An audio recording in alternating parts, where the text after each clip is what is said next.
Let's do this. Matthew, everyday audiophile, music lover. As always, as is tradition, today we are drinking the Equal Parts Dot Matrix. It's a black lager, which is not unusual for me, but I think a lot of people are confused. What does black mean in addition to lager? That's for me to know and taste and for you to go find out. Okay. Today we are going to talk about episode 2, I guess it would be, in the guest system series. This one actually occurred before episode 1. It's just I haven't gotten around to making a video until now. It was earlier in August, like August 17th or something. And it was about 24 of us that went to one person's house. His name was Alex, to listen to his system. He has, I'm going to pull it up right here because I don't want to forget this. It's ATC, so it's ATC speakers. The SCM 100 ASL, so this is the active version that has the three amps for the woofer, the mid-range dome, and the tweeter.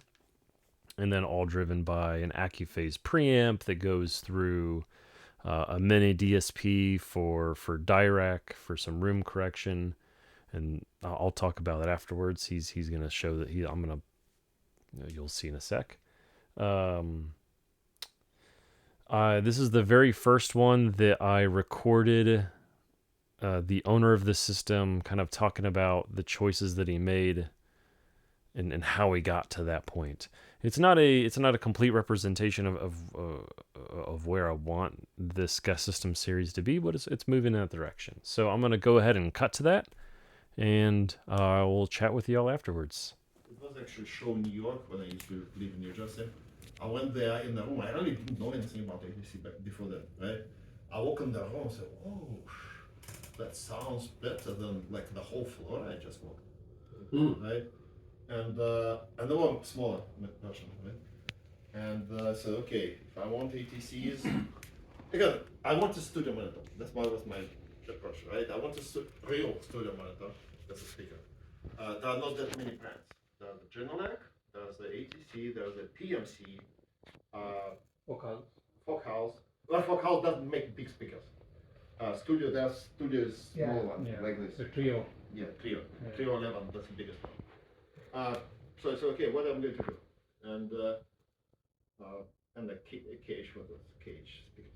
And I said, okay, yes, I heard ATCs, and I said, okay, I'll go with ATCs. That's it. Okay, everyone likes them. There's not much haters. Even on the internet, there's not many haters for ATC. Right? Which is great, right? So yeah, that might be good if not much haters. And I said, okay, I'll go. And the price is right, and they said, okay, I'll go with it. And the stands are a sound anchor. It's again a studio stand. Thing is, in the stand is you can raise it as high as this if you want, right? So if you have some abstraction of the view of speaker, you can raise them, and actually you can tilt them like this. This or this. So I was going to ask about that too. So I'm looking where I'm sitting. The couch is kind of deep. I'm shorter than you.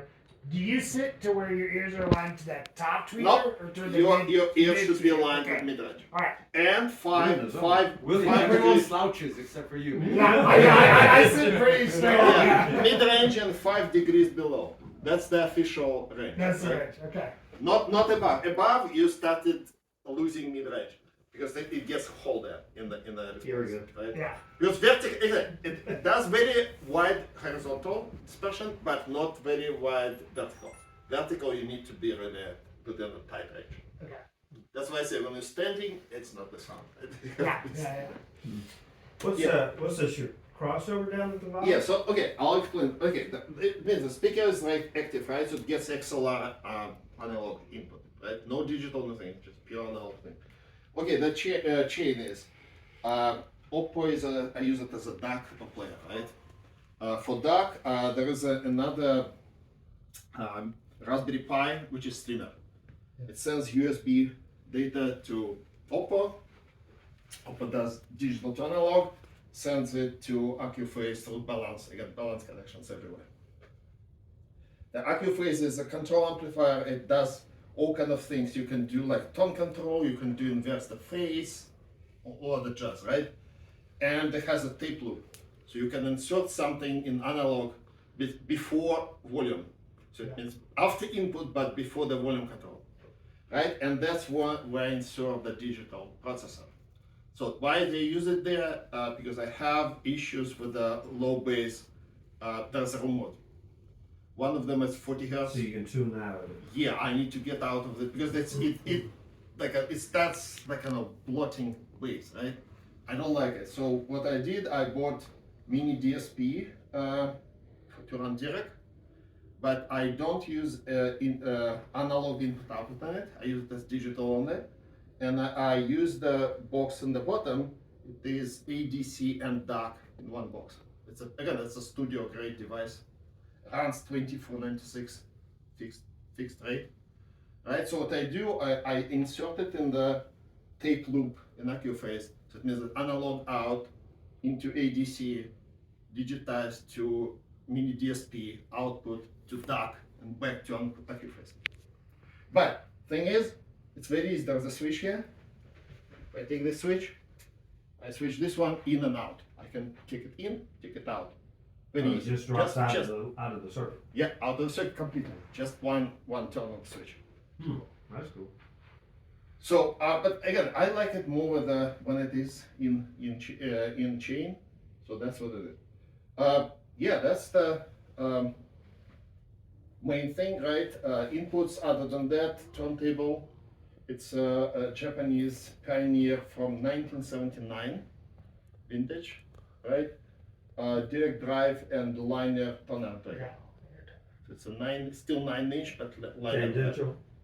Huh? Tangential. Yes, yeah, liner back.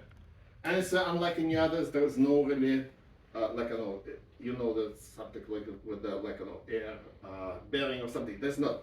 There's a server circuitry there. So if it detects that tone arm gets out of exact point, it actually moves the base of tone arm left and right. Okay. And it moves it magnetically. So there's really no bells, nothing. It just magnetically moves.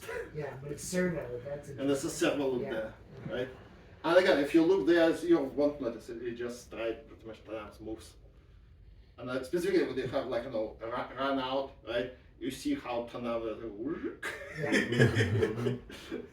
Well, you have a lot of vinyl over there. Yeah, vinyl again. Vinyl is not my primary thing, but vinyl is all vintage. There's really nothing here.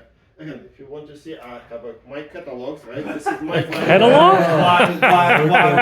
Why would I be surprised about This that? is my vinyl catalog, and this is catalog in my storage server. It's not a Raspberry Pi. It is real commercial class, business class server, which has 12 terabyte of storage for music. I probably use half of it now. 31 pages. So which one do you use more frequently, the server or the vinyl? Most I listen now Caboose, direct streaming. Oh, Right? okay. Before Caboose, I built this catalog of digital things, right? It was before Caboose. When Caboose, I got subscribed to Caboose, I almost doesn't get any more downloads. Wow. I don't need. There's the one with the catalog. Yeah, so that's a setup, and my new acquisition is the Atari machine, right? Tape machine. I bought it just for experiments to see what I can do with it. I will play today a couple of records. What I do, I record myself high-res digital into Atari, right? And it sounds a bit different. I would call it some kind of vinylization of the sound. So it sounds very closer to vinyl, but then to raw digital, right? Not huge, but still, right? Again, there's a lot of things. This thing you can tune it. You change the level. For the level, you get it the saturation. It has different sound, right? You can tune bias for the tape. Again, it gives you a different distortion profile. So there's a lot of things you can do with it. But again, just experiments. It's not much money. Total, I guess, it's spent like 4K with it. So it's not just Plus the tapes. That's plus tapes. Blank tapes for 30 minutes. 30 minutes run are $100. Yeah. Blank tapes. So that's the price. Obviously, digital. If you record digitally, right? I don't know. It's nothing. Right? You have like I don't know, eight gigabytes, but like I don't know, $20. No, this one. Okay, let's start with something. Can I ask one more question? Yeah, before we sure. start? What's this giant plug? It's a dedicated power line, 30 amps from separate breaker. 30 amps. Okay. I brought 30 amps here. Yeah. Right. That, I, yeah, no, was I like, don't. that's I don't say unusual. I need 30 amps, but because this thing, if you play it like to the limit, right, it probably consumes about 600-700 watts, Okay. right? Again, another one, 1.5, 30 amps. We're talking about 3 kilowatts plus. I don't have it, but again, a good reserve, right? Yeah. Fair enough. So that's what. Thank you. Okay, and we're back. Something like that. Need a refill. So, ATC. Not only ATC, but their active series, the SCM 100. These speakers have been on my list for a really, really long time. I've heard their, I think it's called their classic series. So this would be like their SCM 40, I think is the tower, or is it SCM 50? One of those. I've heard the active version of that, and I thought it was wonderful. I've long held, and I think this getting to listen to the system is kind of confirmation. I think that the mid-range the ATC has is one of the best in the business. I do love Silk Dome tweeters, Silk Dome mid-ranges, all of that. I think it's great. Obviously, need another one. But there were some things to note that I did not like as much. And I don't know how much of it was the speakers as much as it was kind of the combination of all the parts. Let's start with the good, though. And I have my notes here. So I'm going to look down for a sec. One thing to keep in mind is that these are professional studio monitors, so they are meant to very accurately represent what's being fed to them, which I guess is what all people want, right? You want the speakers to show you exactly what's coming from your source. Some people prefer that to be embellished a little bit, if you get maybe a speaker that's warmer or whatnot. But that's not the case with ATC or anything that they design, and I can appreciate them for that fact. So let's talk about the good things. First, the soundstage front to back was some of the best I'd ever heard.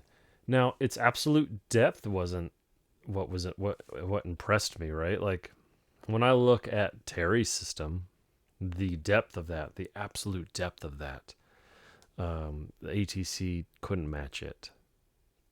But the accuracy of that depth, where I could tell, okay, this person is 8 feet away from me. This person is 15 feet away from me or 4 feet in front of me. Closing my eyes, and that is something the ATC did better than anything else I'd ever heard. And so when you are listening to certain performances where the musician is moving around on the stage, oh man, God damn, it was good. And that's what I liked the best. Left to right, still really, really good. I didn't think it went that much wider than the speakers itself, maybe a foot or two wider. But it had good height. It's still good width because these speakers were 12 feet apart. So still a plenty wide soundstage. And okay, so the mid-range was great. The bass I thought was surprisingly nice. I could have gone for it being just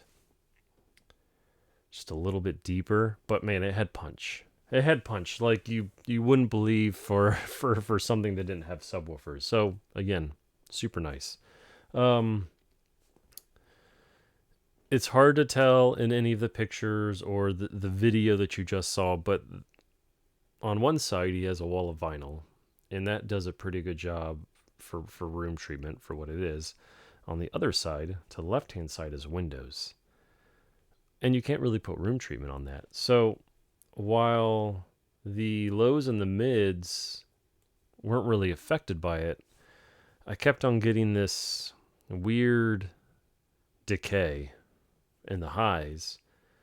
And this was especially present on anything that was orchestral, where like it was slower to decay on the left-hand side of the room, so the image slowly shifted to the right as that decay. Now we're only talking over the course of, a very small increment, but if you're closing your eyes and someone stops speaking and then they just kind of shift as that sound is decaying, it's a little jarring. It wasn't enough to say, oh man, I hate the system and it's not great, but that was one thing that took away from the absolute enjoyment on my part. And because it's ATC, maybe it's not because it's ATC, there was a little bit of energy that I felt wasn't there that I would have liked to be there. I don't know if it's because of the speakers themselves. It's kind of like going back to what I was saying. I don't know if it was the speakers themselves or if it was a combination of the speakers and Dirac. I personally, I know that Dirac gets a huge, it has a huge following, people that say it does great things. I've never had Dirac do net good in a room. Sure, it's taking care of, helping with some modes and some room, response cleanup. But I would much rather take care of that with room treatment instead of using Dirac for the pure. I mean, you can't do that in every room, right? I wouldn't be able to do that in my living room. But for the pure reason, the Dirac just seems to rob some of that life out of the music that I'm listening to. And I don't want to put the blame on the speakers because they were bloody brilliant to listen to in the mids and the lower. I think Dirac just stole some of that air and some of that magic in the top end. And it kind of made the music feel like I was listening to a technical session. Not something that I could close my eyes for a long term and just enjoy the music. That was just me. And there were a few other people that felt the same way. They enjoyed the system overall, and they really appreciated, again, that back to front, the accuracy of the soundstage just overall was just mind-blowing. I wish I could achieve that with what I have in my room, and I don't think I will without spending, $20,000 at least. But it was those small things, the Dirac. When he turned it off briefly and I enjoyed it, I enjoyed the music more, even though the response was a little bit more uneven due to, again, the windows on the side. But the combination of Dirac and I think the uneven reflections in the room overall made a hard system to listen to long term. Me personally, I still really enjoyed it, but that's my take. I don't know. Maybe I'll get to hear them again in a different room and my opinion will be changed. I hope that's the case because I would love to have that mid-range someday. So good. But anyways, taking up enough of your time.